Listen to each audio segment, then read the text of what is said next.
Good morning, everyone. We continue here in KITZUR HILCHOS SHABBOS. We began yesterday the laws of toichen, which means grinding, and he says, "Loi b'chol advarim shayach meleches toichen." Not in all different items is the malach of toichen of grinding shayach, meaning is it going to apply? V'halacha gidreya. Here are the boundaries, so to speak, the guidelines of toichen.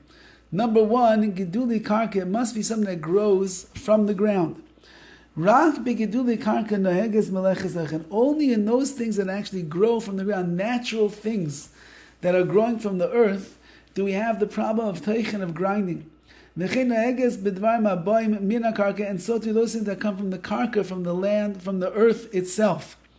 Like salt, even like clods of dirt. L'shain zav, gold, shechikas shar mateches, or grinding up any different type of metal that comes from the earth itself. So it doesn't only mean something that's growing from the earth, like vegetables and fruits and the like, that are enrooted in the earth, but even those things that are found inside the soil and the ground, these precious stones and rocks and the like, all of that is included as well. So you're not allowed to saw wood on Shabbos to make sawdust. The wood is something that grew from the ground, and therefore if you're making sawdust out of it, you're taking something and doing toichen. But when it comes to other things, which are not growing from the ground, or they don't come from the ground, for example, beitzim, eggs, they come from the chicken. Basar is the flesh of an animal. Gavina, cheese, which is the milk. There really is no issa, there's no prohibition of teichen in that particular case.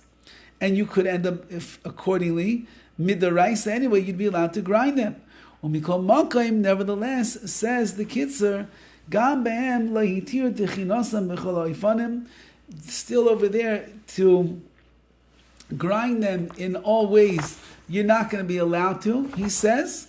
Rather, what do you do? We'll see later on how it is that you're going to be able to grind, how you be able to grind these things. So now, what does he say in Oz Gimel? Even those things that are not, there's no real techina there. Nevertheless, Chazal came along and said you cannot use a regular utensil that you would normally use during the week to grind things. Because that's something called uvda d'choil, where you are doing a weekday action on Shabbos. We avoid that as well. Therefore, with everything, where you're allowed to grind. For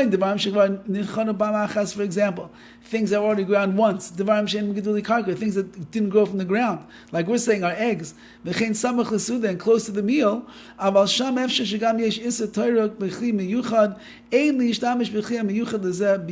You cannot use a grinding utensil that you would normally use during the week. So if you have a grinder, you cannot use that. You want to use something else that you'd be allowed to use. The back of a spoon, the back of a fork, something of that nature, that would be permissible over here. That's the way that you could do it. Okay, we have more to see, and we'll see Mitzvah Hashem next time. Have a wonderful day.